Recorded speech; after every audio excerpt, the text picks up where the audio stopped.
Hello friends, welcome to my YouTube channel. आज हम पढ़ेंगे aggregate demand and its component. ये एग्रीगेट डिमांड क्या होती है? ये होता है sum total of demand for goods and services in the economy during the period of an accounting year. उसके बाद हम पढ़ेंगे बिहेवियर ऑफ एडी। अच्छा डियर स्टूडेंट, जैसे कि आप देख रहे होंगे यहाँ पर जो हमारा इनकम लेवल है वो है 0 और हमारी जो एग्रीगेट डिमांड है वो है 30। उसके बाद हमारी इनकम जो है वो इंक्रीज हो रही है 20, 40, 60, 80 और 100। और हमारा जो एग्रीगेट डिमांड है वो भी इंक्रीज हो रही है। तो इसका बिहेवियर ये है कि जैसे हमारी इनकम बढ़ती है तो इनकम बढ़ने के साथ साथ हमारी जो एग्रीगेट डिमांड है वो भी जो ना बढ़ती है। यानी कि एग्रीगेट डिमांड का और इनकम का क्या है, वो पॉजिटिव रिलेशनशिप है। एडी इंक्रीज होती है वाई के इंक्रीज होने पर। और हमारी इकोनॉमी के अंदर एक minimum level of aggregate demand हमेशा बनी रहती है, अब अनवेन हमारी इनकम चाहे 0 भी हो। कंपोनेंट ऑफ एडी, तो हमारी जो एडी होती है ये टू सेक्टर इकोनॉमी में, टू सेक्टर इकोनॉमी जिसको हम क्लोज्ड इकोनॉमी भी कहते हैं, तो इसके अंदर क्या होता है, एडी इज इक्वल टू होता है सी प्लस आई। इसके अंदर दो सेक्टर होते हैं, एक सेक्टर होता है हाउस होल्ड सेक्टर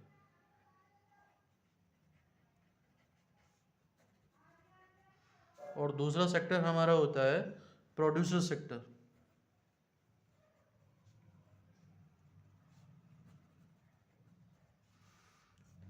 उसके बाद हमारी थ्री सेक्टर इकोनॉमी होती है। इसके अंदर जो हमारा एडी होता है वो सी प्लस आई प्लस जी होता है। इसमें एक हमारा हाउस होल्ड सेक्टर होता है, एक हमारा प्रोड्यूसर सेक्टर होता है और एक हमारा इसमें गवर्नमेंट सेक्टर होता है। और अगर हम ओपन इकोनॉमी की बात करें, ओपन इकोनॉमी, तो जैसे कि आप सभी जानते हैं ग्लोबलाइजेशन का युग है, तो इसके अंदर हमारी जो एडी होती है उसके अंदर एक हाउस होल्ड सेक्टर होता है, एक प्रोड्यूसर सेक्टर होता है, एक गवर्नमेंट सेक्टर होता है और एक rest of the world sector होता है। तो यहाँ पढ़ेंगे कंजप्शन फंक्शन। कंजप्शन फंक्शन का जो मतलब होता है इनकम का और कंजप्शन के साथ जो रिलेशनशिप होता है उसको कहते हैं कंजप्शन फंक्शन। आप यहाँ एक टेबल देख रहे होंगे जिसमें इनकम हमारी 0 है, कंजप्शन हमारा 20 है, फिर उसके बाद इनकम हमारी इंक्रीज हो रही है, 50 हो गया, फिर हमारा इनकम 100 हो गया, फिर 150 हो गया। तो यहाँ एक चीज़ देखने को मिल रही है, हमारी जो इनकम है वो इंक्रीज हो रही है और हमारा जो कंजप्शन है वो भी इंक्रीज हो रहा है।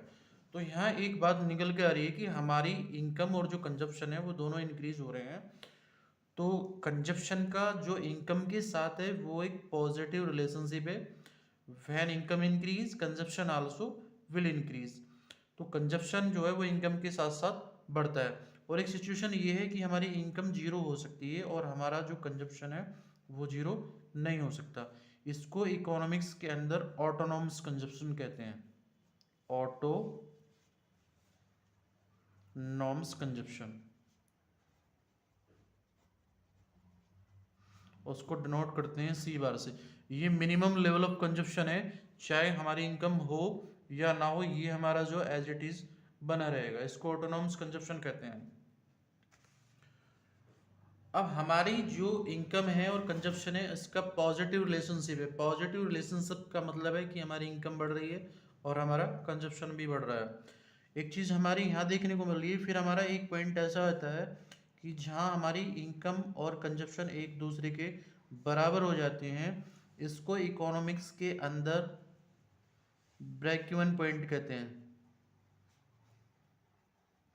नेक्स्ट मैं आगे बताऊंगा आपको, जहाँ कंजप्शन कर इनकम कर को कट करेगा वो ब्रेक इवन पॉइंट होगा जो है।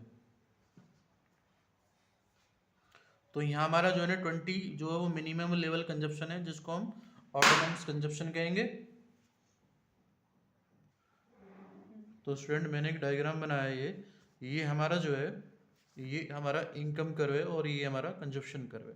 तो जो हम इनकम कर्व को शूट करते हैं वो हम पॉइंट ऑफ ऑरिजिन से करते हैं। इसका रीजन ये है क्योंकि जो हमारी इनकम है वो 0 हो सकती है और कंजप्शन कर्व हम वहाँ से लेंगे जो हमारी टेबल शो करेगी। जैसे हमारी टेबल 20 से शो कर रही है तो कंजप्शन हम 20 से लेंगे। तो यहाँ मैंने एक चीज़ दिखाई है कि कंजप्शन कर्व ने इनकम कर्व को जो जहाँ पर कट किया है, इस पॉइंट को ब्रेक इवन पॉइंट कहते हैं। इस ब्रेक इवन पॉइंट से जो लोअर एरिया है जो मैंने शो किया है माइनस सेविंग, इसको माइनस सेविंग एरिया कहते हैं। जैसे कि मैं यहाँ आपको दिखाता हूँ, अगर हम सेविंग निकालेंगे तो यहाँ हमारी जो सेविंग है वो -20 आएगी, यहाँ हमारी जो सेविंग है वो -10 आएगी, यहाँ पे हमारी जो सेविंग है वो 0 आएगी।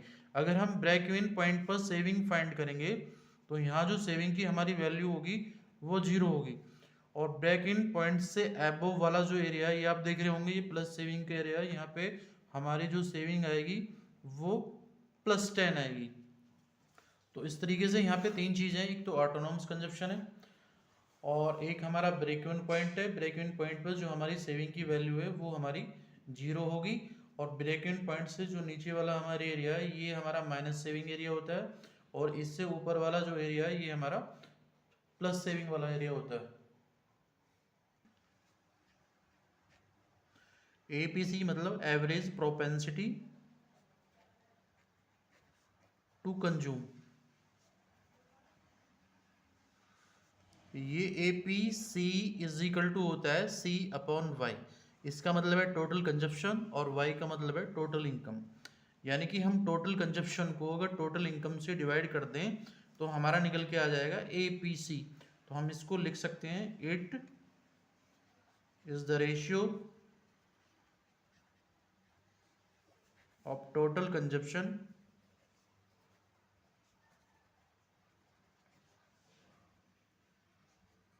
टू डिवाइड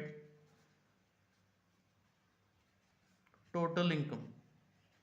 यानी कि अगर हम अपने टोटल कंजप्शन को टोटल इनकम से डिवाइड कर दें तो हमारा जो है ना वो APC आ जाएगा। दूसरा जो हमारा कंसेप्ट है वो है MPC। MPC का जो हमारा कंप्लीट नेम है वो है मार्जिनल प्रोपेंसिटी टू कंज्यूम। इसका जो हमारा फार्मूला होता है स्टूडेंट वो होता है ΔC/ΔY। यानी ये रेशियो होता है चेंज इन कंजप्शन का और चेंज इन इनकम का। तो it is the ratio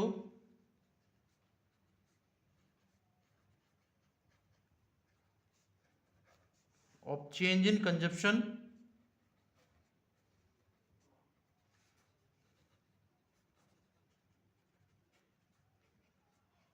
two divide change in income.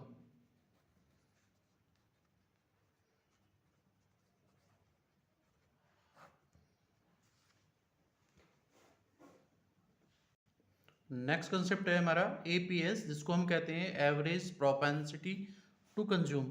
ये हमारा जो रेशियो होता है total saving upon total income. तो हम इसको इस तरीके से लिख सकते हैं, it is the ratio of total saving to divide total income. Next जो हमारा कंसेप्ट है वो है मार्जिनल प्रोपेंसिटी टू कंज्यूम।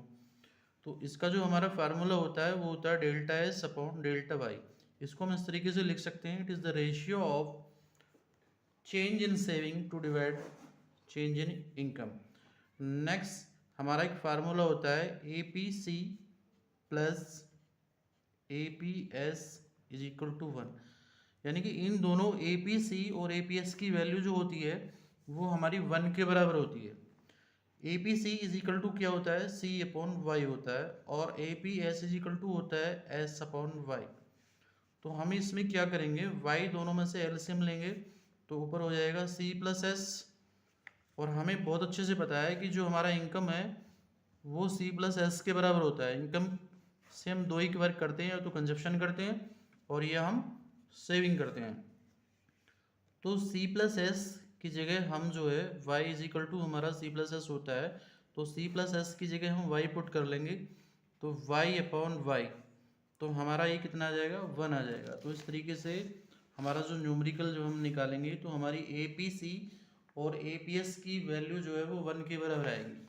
इसमें से अगर हमें APS की वैल्यू निकालनी हो तो APS इज इक्वल टू हो जाएगा 1 माइनस APC, और अगर हमको APC निकालना हो तो ये हो जाएगा 1 माइनस APS। मैं भी आपको बताता हूँ, मान लीजिए APC की वैल्यू है 0.8, तो हमें निकालना है APS। तो हम करेंगे APS इज इक्वल टू हमारा हो जाएगा 1 माइनस APC, 1 माइनस 0.8, तो हमारी जो APC की वैल्यू है वो आ जाएगी 0.2। और अगर मान लीजिए हमको APS की वैल्यू पहले से मालूम है जो 0.2 है, और हमको APC की वैल्यू निकालनी है जो हमें फाइंड करनी है, तो हम क्या करेंगे, APC इज इक्वल टू हमारा हो जाएगा 1 माइनस APS, 1 माइनस 0.2, तो हमारी जो APC की वैल्यू है वो निकल के आ जाएगी 0.8। जैसे कि अभी हमने पढ़ा MPC हमारा होता है delta C upon delta Y, तो ये होता है change in consumption, change in consumption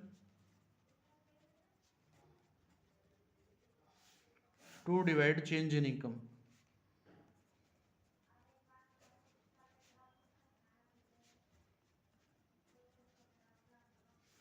ठीक इसी तरीके से जो हमारा MPS है वो चेंज इन सेविंग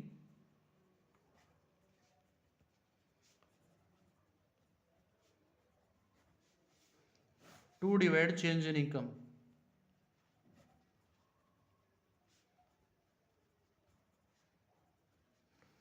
तो इन दोनों की वैल्यू MPC प्लस MPS, इन दोनों की वैल्यू भी इक्वल टू 1 होती है। कैसे होती है मैं आपको बताता हूँ।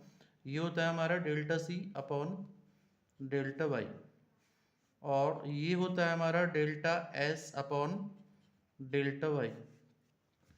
तो हम क्या करेंगे, जैसे y इज इक्वल टू हमारा होता है C प्लस एस, ठीक उसी तरीके से क्या होता है delta y is equal to हमारा हो जाएगा delta C plus delta S के इक्वल हो जाएगा। तो हम क्या करेंगे, इसमें से डेल्टा वाई एलसीएम लेंगे, ऊपर हमारा हो जाएगा delta C plus delta S, और इसकी जगह हम पुट कर लेंगे delta Y. Delta Y is equal to delta Y हो जाएगा, तो स्टूडेंट इनकी वैल्यू कट करके आ जाएगी 1। तो हमारा जो फार्मूला बन के आया वो MPC plus MPS is equal to हो गया 1 के बराबर।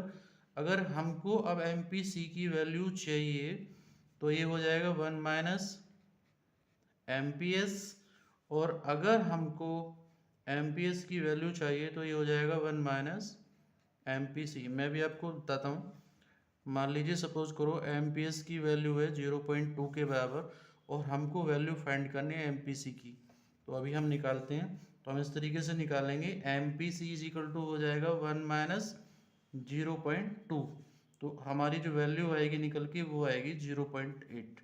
और मान लीजिए अगर हमको पता है MPC की वैल्यू हमारी 0.8 है और हमको MPS की वैल्यू चाहिए, तो हम करेंगे MPS is equal to 1 minus MPC, 1 minus 0.8 करेंगे, तो हमारी जो MPS की वैल्यू है वो 0.2 आएगी, यानी कुल मिला के हमारी जो वैल्यू है वो 1 के बराबर होगी। तो स्टूडेंट आपको अगर वीडियो अच्छी लगी है तो लाइक और शेयर करें।